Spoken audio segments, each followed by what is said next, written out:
నమస్తే తెలుగు న్యూస్కి స్వాగతం. అఫ్సన్ రాయేష్ గారు ప్రముఖ రాజకీయ సామాజిక విశ్లేషకులు ఉన్నారు మనతో. నమస్కారం రాయేష్ గారు. రాయేష్ గారు, నిన్న తెలంగాణ ముఖ్యమంత్రి రేవంత్ రెడ్డి అన్న అయిన తిరుపతి రెడ్డి గురించి విపరీతమైనటువంటి వివాదం నడిచింది. ప్రతిపక్షాలన్నీ మీ అన్నని ఇన్ఛార్జిగా పెట్టి, మీరు కూర్చున్న స్టేజ్ మీదనే మీ అన్నని కూర్చోబెట్టి ఏం సందేశం ఇస్తున్నారు అని రేవంత్ రెడ్డి మీద ఒక రకంగా బాణాలన్నీ ఎక్కుపెట్టారు.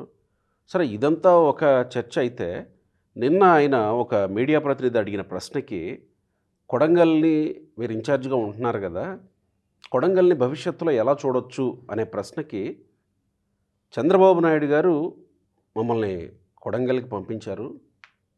ఆ తర్వాత కొడంగల్లో మేము గెలుస్తూ వచ్చాం. అప్పుడు పంపించిన పరిస్థితులు అప్పుడు మాకు తెలుసు. ఇక మీదట ఉండబోయేటువంటి పరిస్థితులు ఎలా ఉండబోతాయో మీరు చూస్తారు అని అంటూ దాని గురించి చెప్పుకుంటూ వచ్చాడు.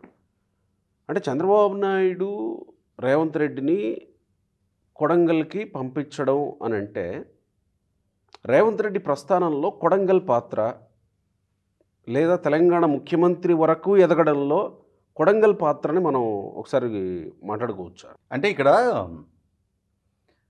కొడంగల్ పాత్రనే మాట్లాడాలా, చంద్రబాబు పాత్ర లేదు చంద్రబాబు పాత్ర కూడా చంద్రబాబు ప్రమేయాన్ని కూడా ప్రస్తావించాలా?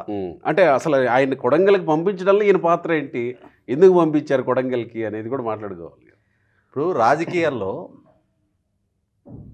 చాలా వేగంగా ఎదిగిన నాయకులను చూసాం, చాలా సులువుగా ఎదిగిన నాయకుల్ని చూసాం.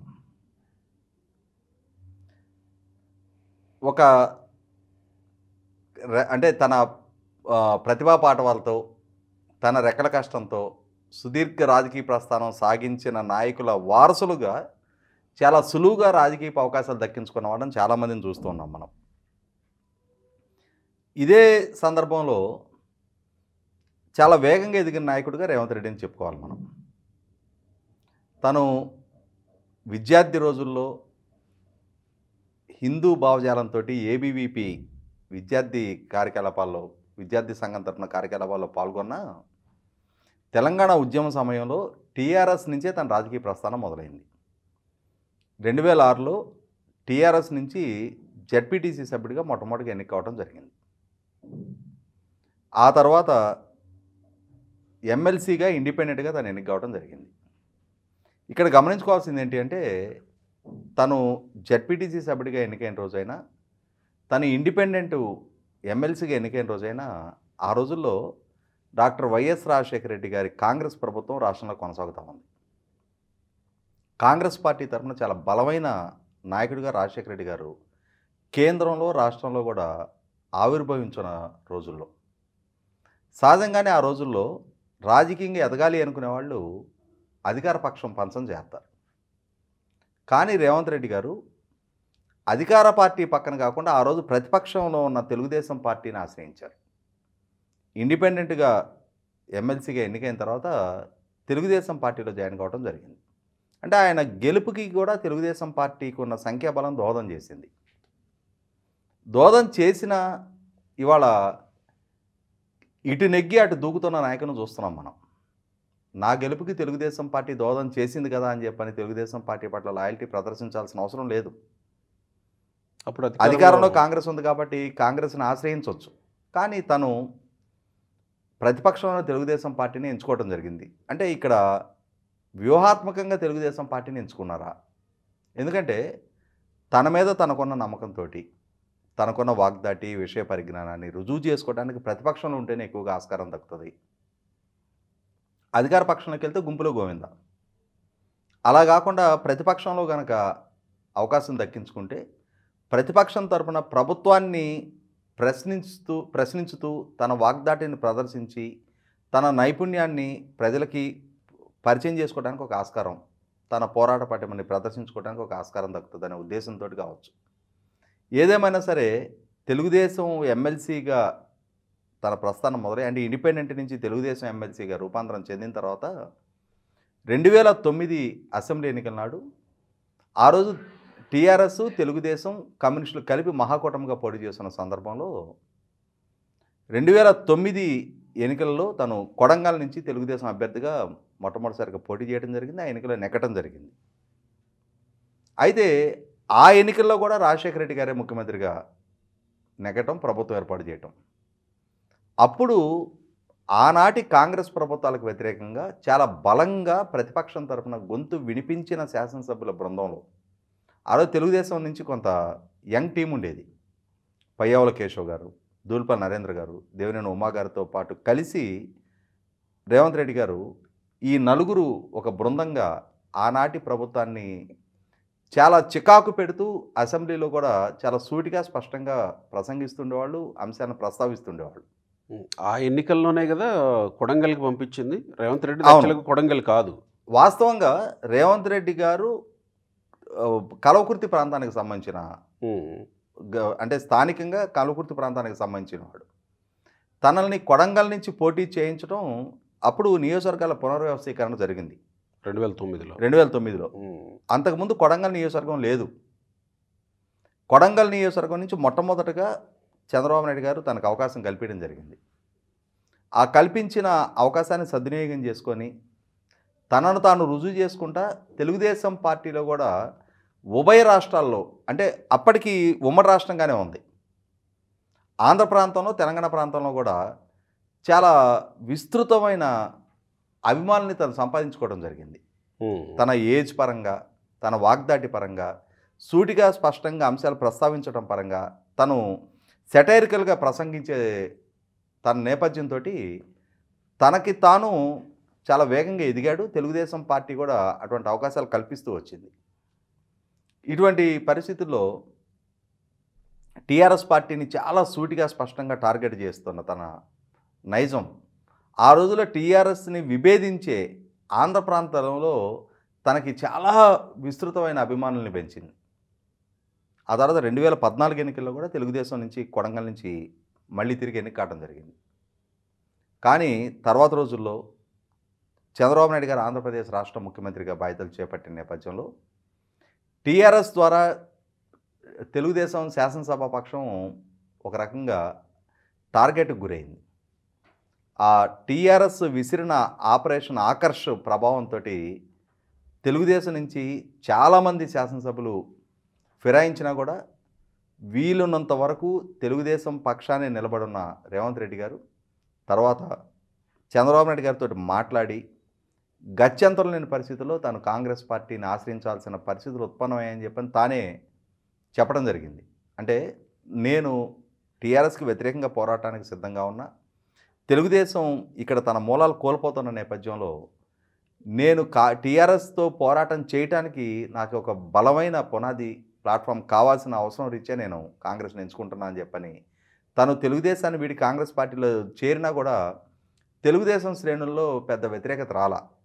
ఎందుకంటే అప్పటి వరకు టీఆర్ఎస్ పంచన చేరుతున్న చాలామంది నాయకులు చంద్రబాబు నాయుడు గారిని దూషిస్తూ అప్పటి వరకు పార్టీ పునాదుల మీద, పార్టీ కార్యకర్తల భుజాల మీద ఎదిగిన నాయకులు తెలుగుదేశం పార్టీని, తెలుగుదేశం నాయకత్వాన్ని అవమానిస్తూ టీఆర్ఎస్ పంచన చేరుతున్న నేపథ్యంలో టీఆర్ఎస్ అంటే రేవంత్ రెడ్డి గారు తెలుగుదేశాన్ని నుంచి నిష్క్రమించి కాంగ్రెస్లో చేరుతున్న సందర్భంగా ఆయన ప్రదర్శించిన హుందాతనం, ఆయన కాంగ్రెస్లో చేరినా కూడా తెలుగుదేశం శ్రేణులు ఆయన మావాడైనా ఉంచేసుకున్నారు. ఇక్కడ నేను ఒక ప్రశ్న అడుగుతా. 2004లో రాజశేఖర్ రెడ్డి ముఖ్యమంత్రి అయిన తర్వాత కొంత సామాజిక వర్గాల పరంగా ద్వేషభావం నింపేటువంటి ప్రయత్నాలు అప్పటి నుంచో కొనసాగుతూ వచ్చాయి అనేది ఒక చర్చ ఉంది. ఈ నేపథ్యంలో రేవంత్ రెడ్డి సహజంగా కాంగ్రెస్ పార్టీ రెడ్ల పార్టీ అని అంటారు. ఈయన 2009లో 9 కంటే ముందు ఎమ్మెల్సీగా ఉన్న రేవంత్ రెడ్డి కాంగ్రెస్ పార్టీకి వెళ్ళాల. ఆయనకి సపోర్ట్ చేసిన తెలుగుదేశం పార్టీలో ఎమ్మెల్సీగా ఆయన గెలిచి తెలుగుదేశం పార్టీలో జాయిన్ అయ్యారు. కాంగ్రెస్ పార్టీలోకి ఎందుకు వెళ్ళలేదు? తెలుగుదేశం పార్టీ సపోర్ట్ చేసింది కాబట్టి ఒకవేళ తెలుగుదేశం పార్టీలోకి వచ్చినా కానీ ఎందుకు ఇంతకాలం పాటు ఇంత లాయల్టీ ప్రదర్శించాల్సిన అవసరం రేవంత్ రెడ్డికి, తెలుగుదేశం పార్టీకి, లేదా రేవంత్ రెడ్డికి, చంద్రబాబు నాయుడికి ఏంటి అంత కలిపి ఉంచేటువంటి బంధం ఏంటి ఇంతకాలం? ఇక్కడ గమనించుకుంటే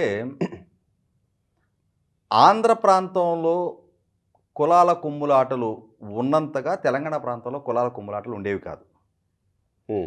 మీకు తెలంగాణ ప్రాంతంలో తెలుగుదేశం పార్టీలో కొత్తకోట దయాకర్ రెడ్డి గారు, వేం నరేందర్ రెడ్డి గారు, నాగం జనార్దన్ రెడ్డి గారు, రేవూరు ప్రకాష్ రెడ్డి గారు, తీగల కృష్ణారెడ్డి, తీగల కృష్ణారెడ్డి గారు, ఉమ్, నర్సారెడ్డి గారు, మల్లారెడ్డి, ఇట్లా మల్లారెడ్డి గారు ఆయన 2014లోనే రాజకీయ ఎంపీ, రంగప్రవేశం జరిగింది. కరెక్ట్. కానీ ఉమ్, తెలుగుదేశం పార్టీలో కొప్పుల హరీశ్వర్ రెడ్డి గారు ఉమ్, 6 సార్లు తెలుగుదేశం నుంచి శాసనసభ్యుడిగా ఎన్నికయ్యారు.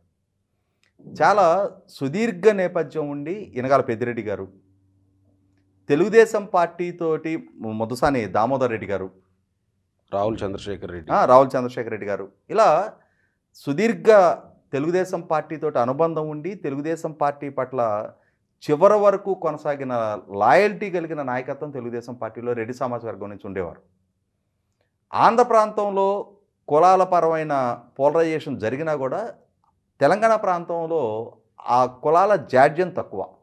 ఉమ్, కాబట్టి ఇక్కడ ఆంధ్ర ప్రాంతంలో ఉన్న ఈ కుల రక్కసి తెలంగాణ సమాజంలో పెద్దగా వేళ్ళూనుకోవాలి.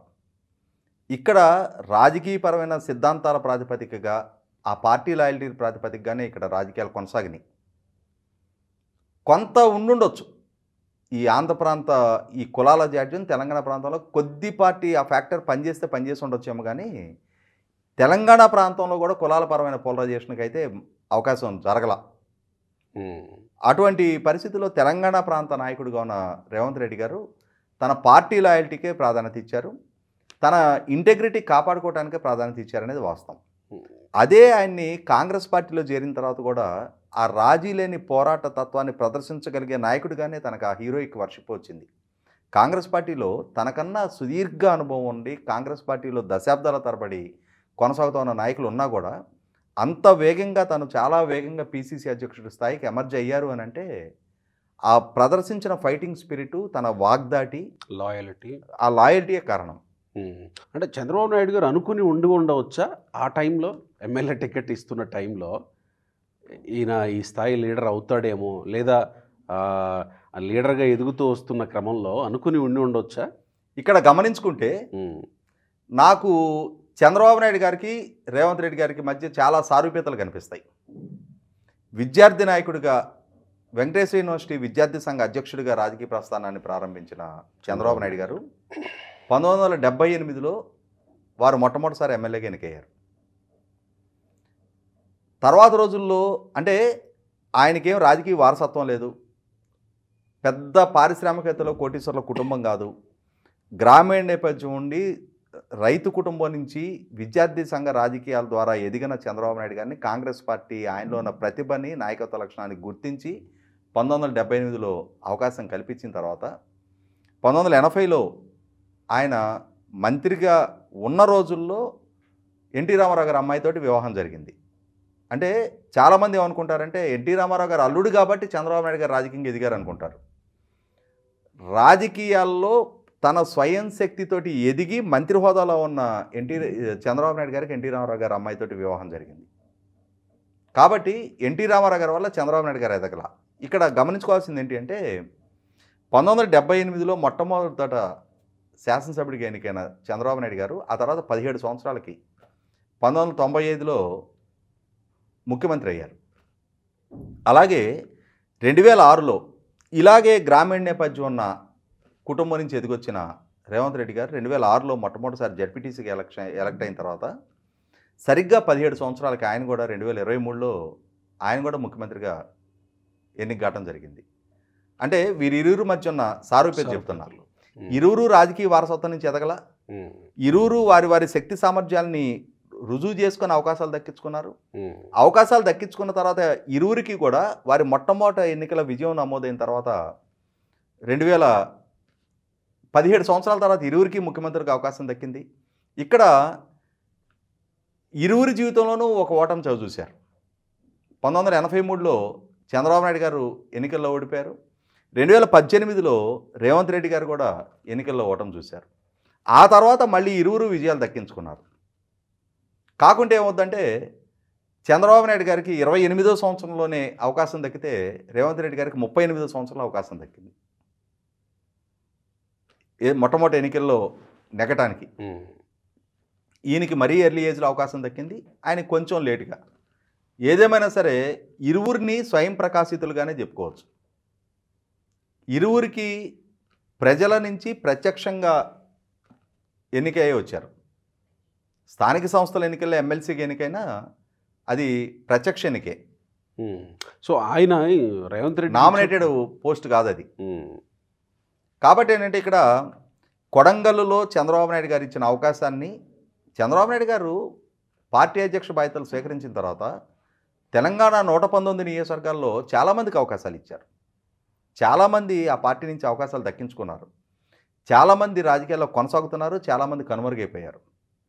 ఇవాళ కొడంగల్లో 2009లో చంద్రబాబు నాయుడు గారు ఇచ్చిన అవకాశాన్ని సద్వినియోగం చేసుకొని ఆ పార్టీ పట్ల లాయల్టీ ప్రదర్శిస్తూ ఆ నాయకుడి పట్ల ఆనాటికి ఈనాటికి అదే అవినాభావ సంబంధాన్ని కొనసాగిస్తూ, ఆత్మీయ అనుబంధాన్ని కొనసాగిస్తూ తన రాజకీయ భవిష్యత్తుని కూడా సుస్థిరం చేసుకుంటా తన కాళ్ళ మీద తాను ఎదిగారు రేవంత్ రెడ్డి గారు. కాంగ్రెస్ పార్టీ ఇచ్చిన అవకాశాన్ని కూడా కాంగ్రెస్ పార్టీని కూడా విజయ తీరాలకు చేర్చి 2014లో కోల్పోయిన అధికారాన్ని మళ్ళీ తిరిగి 2023లో కాంగ్రెస్ పార్టీకి అధికారం దక్కించడంలో తనది చాలా క్రియాశీలక పాత్ర ఉంది. కాబట్టి ఏంటంటే తనకి అవకాశం ఇచ్చిన పార్టీ పట్ల లాయల్టీ ప్రదర్శిస్తూ ఆ క్రమంలో తను కూడా ఎదుగుతూ వచ్చే నాయకుడు రేవంత్ రెడ్డి గారు. ఇవాళ వాళ్ళ సోదరుడిని అక్కడ ఇన్ఛార్జిగా పెట్టి తన నియోజకవర్గాన్ని దశాబ్దాల పాటు తను స్థానికుడు కాకున్నా, ఇవాళ చంద్రబాబు నాయుడు గారు కూడా కుప్పం ప్రాంతవాసి కాదు ఆయన, కానీ ఇవాళ తనని నెగ్గించిన నియోజకవర్గ ప్రజల యోగక్షేమాల కోసం తను అక్కడ పట్టభద్రుల ఎమ్మెల్సీ నుంచి నెగ్గిన శ్రీకాంత్ గారిని అక్కడ ఇన్ఛార్జిగా పెట్టడం జరిగింది. అలాగే రేవంత్ రెడ్డి గారు కూడా మరి వాళ్ళ తను ముఖ్యమంత్రిగా ఉన్నారు. ప్రతిరోజు డే టు డే అఫైర్స్లో ప్రజలకు అందుబాటులో తను ఉండలేరు. ఇటువంటి పరిస్థితుల్లో తన సోదరుడి కన్నా తనకు లాయల్ ఎవరు ఉంటారు? కేసీఆర్ కూడా ప్రతాప్ రెడ్డిని ఇన్ఛార్జిగా పెట్టారని అంటారు అక్కడ. వాస్తవం అది. ఆ రోజు తన మీద పోటీ చేసిన ప్రతాప్ రెడ్డి గారిని, కరెక్ట్, కాంగ్రెస్ నుంచి పోటీ చేశాడు ఆయన. మొట్టమొదటి తెలుగుదేశం నాయకుడు ప్రతాప్ రెడ్డి గారు. ఆయన కాంగ్రెస్లో చేరారు, తర్వాత టీఆర్ఎస్లోకి వెళ్ళారు. అటువంటి సందర్భంలో రేవంత్ రెడ్డి గారి వాళ్ళ సోదరుని అక్కడ ఇన్ఛార్జిగా పెట్టారు. ఆ ఇన్ఛార్జిగా పెట్టడాన్ని ఆక్షేపిస్తే మరి రాజశేఖర రెడ్డి గారు ముఖ్యమంత్రిగా ఉన్న రోజుల్లో వివేకానంద రెడ్డి గారు అక్కడ నియోజకవర్గ సమస్యలన్నీ ప్రజలతో ఆయన సమన్వయం చేసుకునేవాళ్ళు. జగన్మోహన్ రెడ్డి గారు ముఖ్యమంత్రిగా ఉన్న రోజుల్లో అవినాష్ రెడ్డి గారు ఎంపీగా ఉండి ఆయన సమన్వయం చేస్తూ ఉండేవాళ్ళు అక్కడ స్థానికంగా. తమల్ని ఎన్నుకున్న ప్రజలకి సర్వీస్ చేయలేని పరిస్థితుల్లో రాష్ట్రానికి న్యాయం చేస్తారు. రాష్ట్రం మొత్తాన్ని న్యాయం చేయాలనుకున్నప్పుడు మొట్టమొదట తమ పునాదిని తాము గట్టిపరచుకోవాలని చెప్పని చూడటంలో ఆక్షేపించాల్సిన అవసరం లేదు అక్కడ.